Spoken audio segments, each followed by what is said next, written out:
Bonjour et bienvenue à ce nouveau numéro de coaching axé sur l'hypocondrie.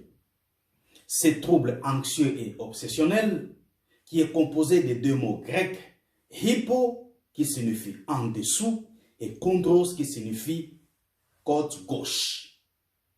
Par gauche, sous-entendez une vision erronée.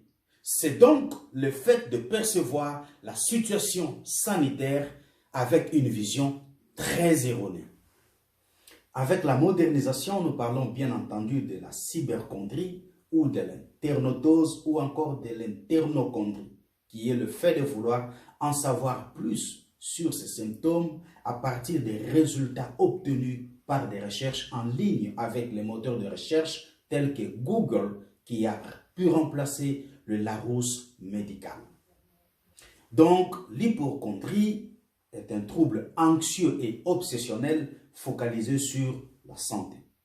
Ces troubles peuvent causer une angoisse perpétuelle et chronique au point de pouvoir pourrir la vie au quotidien.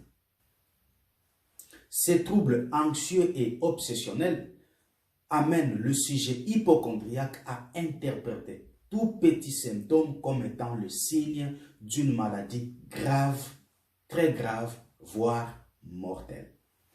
Un hypocondriaque considère que toute douleur serait un cancer, tout mal de tête serait le début d'un AVC, toute dégradation du système immunitaire impliquerait l'affection au VIH-Sida, tout tremblement serait le Parkinson et tout trouble de mémoire serait la démence.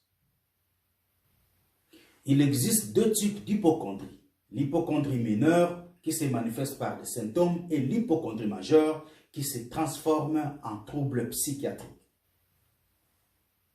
Ces troubles anxieux et obsessionnels font de l'hypocondriaque un éternel angoissé, un éternel insatisfait, étant son propre médecin. Et alors, l'hypocondriaque est un malade imaginaire parce qu'il se fabrique des maladies dans son imagination suite aux simples symptômes qu'il ressent. Et notez que les symptômes peuvent ou ne pas être là, mais pour l'hypocondriaque, il est malade, gravement malade, à l'article de la mort. Alors, quand il en arrive au point de devenir accro aux visites médicales ou aux urgences, il définit lui-même sa maladie, il parle de sa maladie avec bravoure devant le médecin, œil dans l'œil, attestant que le médecin est un menteur.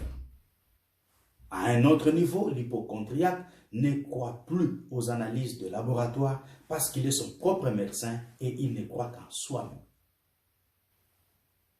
Dans certains cas, le sujet hypocondriaque ne visite plus les installations médicales parce qu'il ne croit en rien en la science médicale, étant expert de sa propre santé. Voilà jusqu'où ces troubles anxieux et obsessionnels peuvent amener sa victime.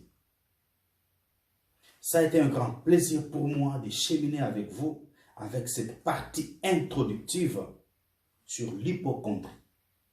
Avec plaisir, bien sûr, de pouvoir vous retrouver pour développer les causes de ces troubles anxieux et obsessionnels qu'est l'hypocondrie. Et dans l'entretemps, prenez bien soin de vous parce que la vie, elle est très précieuse, elle est aussi courte.